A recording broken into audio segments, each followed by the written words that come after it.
What we're going to talk about today on the Nick Walker Ministries YouTube channel, I believe, is very important. It was a word for the generation that I'm talking about here in the Old Testament, the book of Judges, and I believe it is a word for our generation today. So don't forget to hit like, don't forget to subscribe to our channel. That is a great help to us. And please share this on your social media pages. Share this with your friends and your family. What I'm going to talk about today, just for a few moments, is why did a generation forget God? Several weeks ago, I was preparing for a revival service, and I thought I had my message all planned out.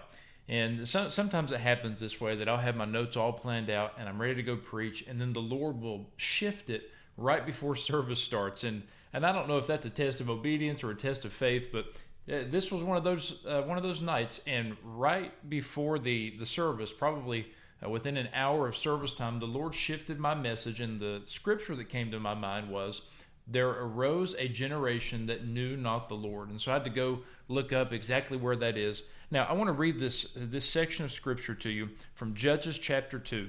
I'm going to start in verse 6. It says, "When Joshua had dismissed the people, the sons of Israel went to each his inheritance to possess the land. The people served the Lord all the days of Joshua and all the days of the elders who survived Joshua." So there you have a picture of Joshua's generation. And then there's a generation under Joshua that also served the Lord. And the scripture says they served the Lord all of Joshua's day and all of the days of his elders. and all of those people had seen great works of the Lord, which he had done for Israel. That's the end of verse 7.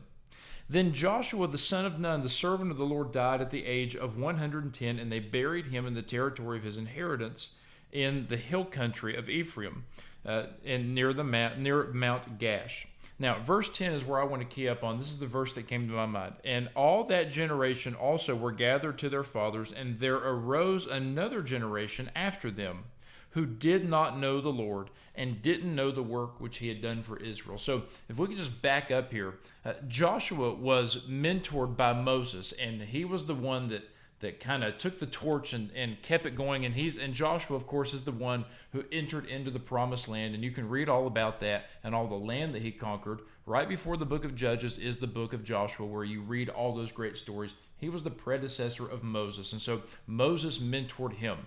Now, many people credit Joshua for all kinds of great things. Of course, he was a great conqueror. He entered into the promised land. He saw many of God's cornerstone promises to the Jewish people fulfilled. And so we credit Joshua with a lot of things. And I've heard it said that perhaps the only thing that Joshua did wrong was he did not raise up someone else after him. And the reason we know that he didn't raise up someone after him is because at the beginning of the book of Judges, let me find this. At the beginning of the book of Judges, it starts out like this. Judges chapter 1, verse 1. "Now it came about after the death of Joshua that the sons of Israel inquired of the Lord, saying, Who shall go up first for us against the Canaanites and fight them?" That very question alludes to or suggests that Joshua never raised up someone to take his place, as Moses did with him, as Paul did with Timothy. You can go through scripture and find all the different relationships of a mentor and a mentee. Elijah and Elisha is one that comes to mind. And so I believe it's very important to raise up the next generation. But listen to what happens. Judges chapter 2, verse 10, there arose a generation that knew not the Lord. They didn't know the work he had done for Israel. So we're just talking, we're 2 generations removed from Joshua. We're 3 generations removed from Moses' day.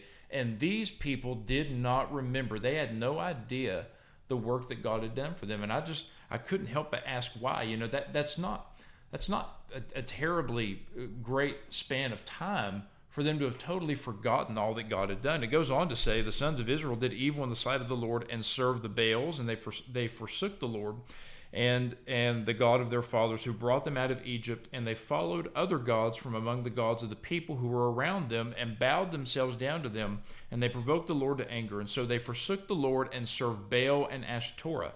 And if you want to know more about Ashtoreth, I preach a message about end-time harbingers being fulfilled in our day, and I talk about Ashtoreth and all the things that happen there. If you want to go check that out on our YouTube channel, some other outlets, and I've preached on that many times. These were some very wicked spirits. It was the Baals that caused the Israelites to turn away from God in the beginning. There was a lot that goes into Ashtoreth. And so I don't have time to get into all of that, but I do want to ask this question. Why did a generation forget God? The reason I want to ask this question today is because I believe we're in that generation again today. The generation of perhaps Billy Graham, that's the same generation that my grandfather grew up in. And my grandfather went to be with the Lord on Christmas Eve of this past year at the age of 98. And so his generation was, faithful after God. I was just looking at some statistics for Generation Z and I guess Generation Alpha would be who comes after them. And I'm right on the cusp. I'm on the edge of a millennial or a Gen Z, depending on how you divide the dates. And I guess I'm a millennial. But if you go look at the statistics of church attendance from generation to generation, the church attendance is less and less and less. The people who profess to be atheists are more and more and more. The people who have nothing to do with God is steadily climbing. The people who are faithful to church is steadily declining, and we have to ask what that is. And I believe we have some answers here in the book of Judges. Number one, I have three reasons here why I believe a generation could forget God. And within 3 generations, it's very easy to forget all that God has done. Number one, they were not told. They had no idea what God had done for them. And you can see that they forgot, there arose a generation after them who did not know the Lord or the work which he had done for Israel. Well, if they didn't know the work that he had done for Israel, well, that suggests that they weren't told what he had done for Israel. And so perhaps that's why in the book of Revelation it says that we overcome the enemy by the blood of Christ chiefly, but also the word of a testimony. This journal I have, and I've got 2 or 3 journals that are totally full, but this journal that I have is filled not just with messages and dreams and visions, but it's also filled with prophetic promises that have been spoken over my life. It's also filled with miracles that have taken place. And even I have to go back and remind myself of some of the things that God has done in my life, some of the things that God has done in revival meetings. Whenever I get in those moments of discouragement or temptation, I have to remember, what has God said to me? What is the promises that have taken place? What are the great miracles that have happened in these revival meetings? My journal is filled with that. Now, this journal, this doesn't span 3 generations, and I still have to go remind myself, like, what did God do 6 years ago? So you can imagine how this generation perhaps could forget something that happened 40 years, 50 years, 100 years ago if there's no one to tell them. And I'm always talking about the great testimony. So the number one reason that a generation could forget God, or not number one is in the perhaps the highest ranking, just first on my list, is that they were not told. The second reason I believe that a generation could forget God is that their fathers did not drive out their enemies. You go on in Judges chapter 2 and Judges chapter 3, and you read of these like the Canaanites and the Jebusites. You read of all these different ites that the Israelites were supposed to totally drive out. Now, notice the phrase there. They are supposed to drive out these enemies. Instead, they allowed these enemies to kind of co-settle in the same territory, making them pay different taxes or putting them in indentured servitude. But God didn't say that. God didn't say subdue them. God said drive them out. Because they weren't driven out, their sons and daughters ended up taking these people as husbands and wives, and thereby taking on their spirits, which is where the Baals and the Ashtoreths come from. And so I believe that reason number 2 that a generation can forget God is because when you don't totally drive out the spirits of culture, those things end up becoming embraced, those things end up becoming celebrated, and those things end up becoming worshipped. I've always heard it said that what one generation tolerates, the next one embraces. What the next one embraces, the next generation celebrates. And what that generation celebrates, the next one worships. Well, pretty soon, the generation that tolerated, maybe they had some other ideas about God and about church and revival. And 4 generations later or 3 generations later, those people have no idea. And I was reading, we're now in a generation like Alpha. Generation Alpha, I believe, begins in the year 2012, 2013 to now. So some of them are, 11 and 12 years old. They don't know what life was like before a smartphone, if that makes sense. Like, I remember what life was like with dial-up internet, at least, and I'm still young, but I remember the days before smartphones. I remember the days before FaceTiming. I remember those things, and this generation has no idea. And it's the same concept with spiritual things.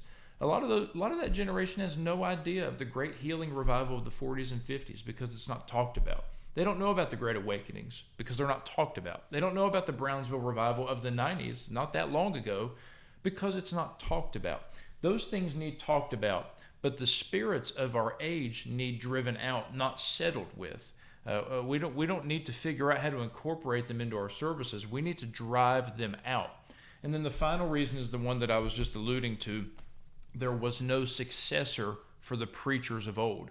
Where are the successors of Billy Graham? Where are the successors of Oral Roberts and A.A. Allen and Jack Coe? And if you even move further, where are the successors of people like my spiritual father Perry Stone and Rod Parsley and Benny Hinn and some of those ministers that I'm sure you would know of? Where are those people? And I believe the Lord wants to raise up a generation of people who preach the full, true, unadulterated gospel. That's the reason the gospel has become so diluted and so sugar-coated by a woke culture and a woke church, is because these people a lot of these are first-generation preachers that have no idea the standard of God. They weren't taught it. They didn't hear about it. That's why you have such a big uprising of people who believe the gifts have ceased. Well, they weren't taught about William Branham. They weren't taught about these things. They don't know about these things, and they don't know the sacrifice it takes to obtain these things. And I believe we need to start talking about these things again.